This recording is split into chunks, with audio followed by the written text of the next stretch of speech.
Hi, the title of this podcast is Make Your Life a Work of Art. When I think about this, and I said it in that context of like really creating, a higher purpose or vision for my life, I'm just really present to how many opportunities there are in a given moment to make a different choice than I would have if I wasn't conscious of such an inspiring, vision of my life, to make it a work of art. So when something that is not to my liking or undesirable might happen, if I'm really focused on making my life a work of art, I will choose quite differently if rather than complaining about what the situation is. Most recently, something happened that was unexpected because that's how life shows up. And for just a minute, I saw the energy in me kind of rise up. And, I took on that narrative of, I don't like this or why is this happening?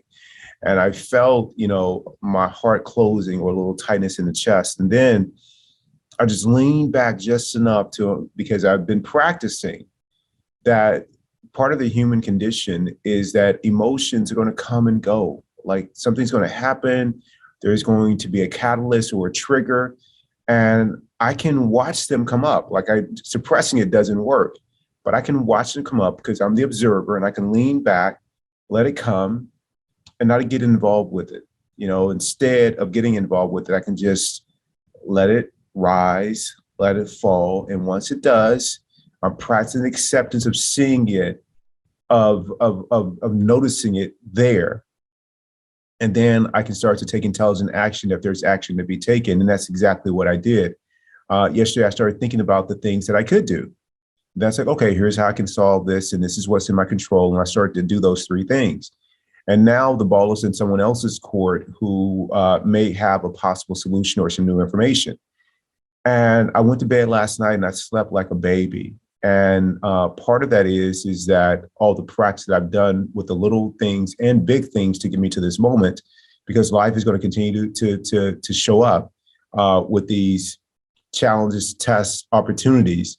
Life is just showing up. It's not personal. And in doing so, I was able to sleep like a baby, as I mentioned last night, not ruminate about it or be anxious, and get back on the business of painting a masterpiece for what I want my life to be like. And part of yesterday's art class was to not take on any unnecessary colors, any streaks on my canvas, but to just let that feeling, come and go after that event yesterday.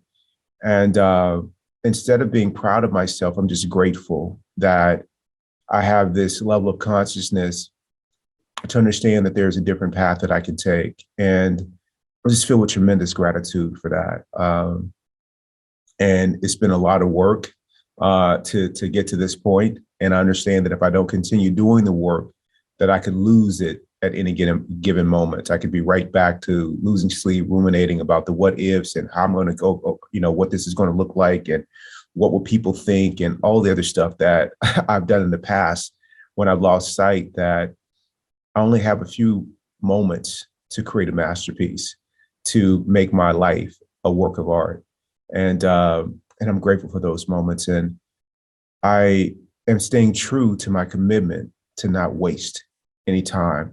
This life experience that we have is so fleeting that it's important that I stay rooted in the present moment. And the practice helps me do that every single day. And I'm just tremendously grateful.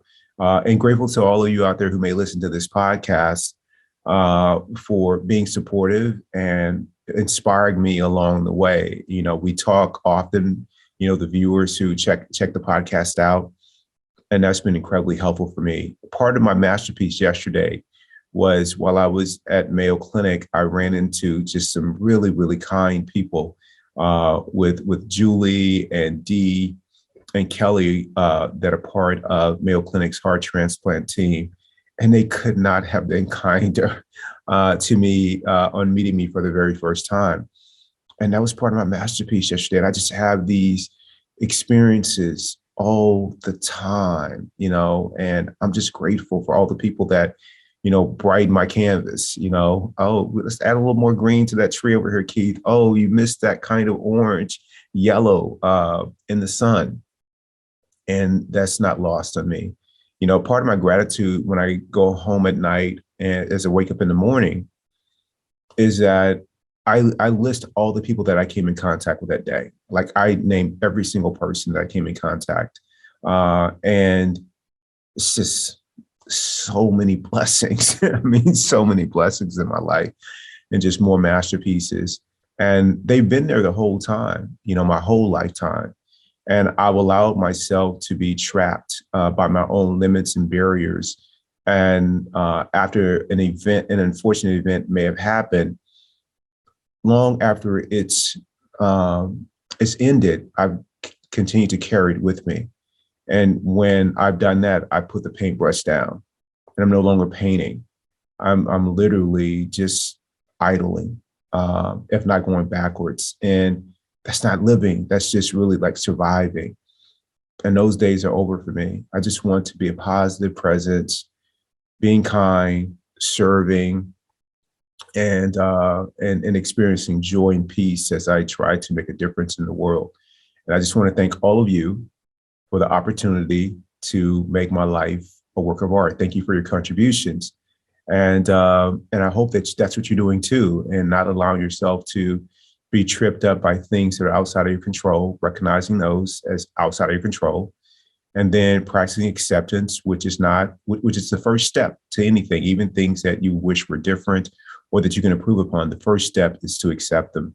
And then after you accept them, you can take, intelligent action and pick that paintbrush back up and start working on that masterpiece and that canvas. So thank you for listening to today's podcast. And I invite you to make your life a work of art.